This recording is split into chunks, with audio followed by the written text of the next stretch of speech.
everyone! Welcome to another awesome episode of Past in a Flash. Today, we're making red velvet cupcakes.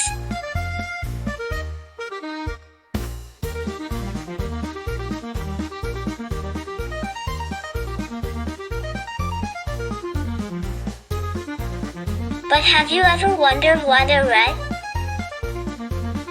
Where does that color come from?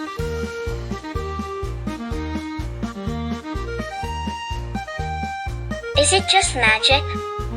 Nope, it's history. So, while we whip up our batter, let me tell you the cool and kind of weird story of how red coloring ended up in food. Let's go!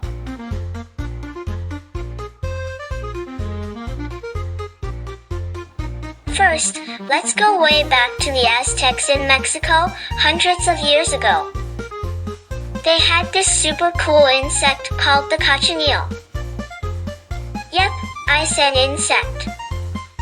They would crush these tiny bugs to make a bright red dye. Gross?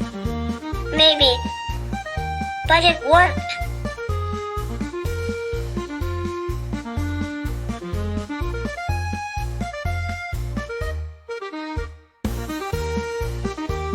They used the color for clothes, art, and, get this, food.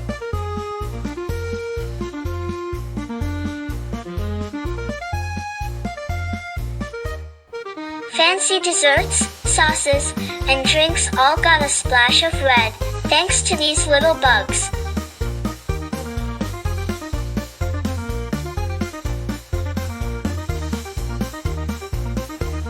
Fast forward to the 1800s in Europe. Bakers discovered that they could make cake look prettier by adding natural dyes. At the time, they used beet juice to get a reddish color.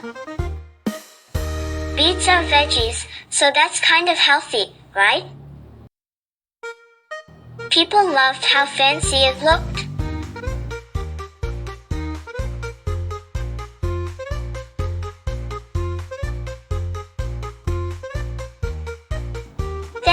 In the early 1900s in America, a company called Adams Extract decided to up their game. They invented the bright red food coloring we see today. They wanted to sell more of their extracts, so they made recipes like red velvet cake to show how cool their products were. And it worked. Everyone went wild for that bright, vibrant red.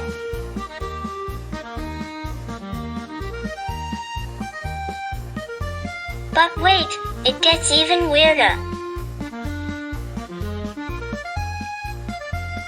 Did you know that in some places, they still use cochineal bugs for food coloring today?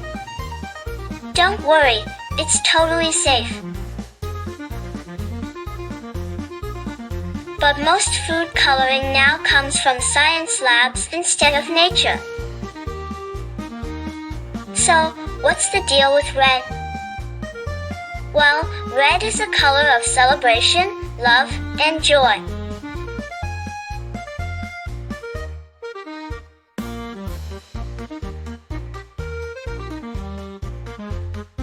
People love how it makes food look fun and exciting.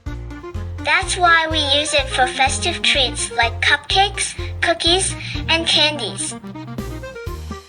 And now we know our red velvet cupcakes are more than just tasty.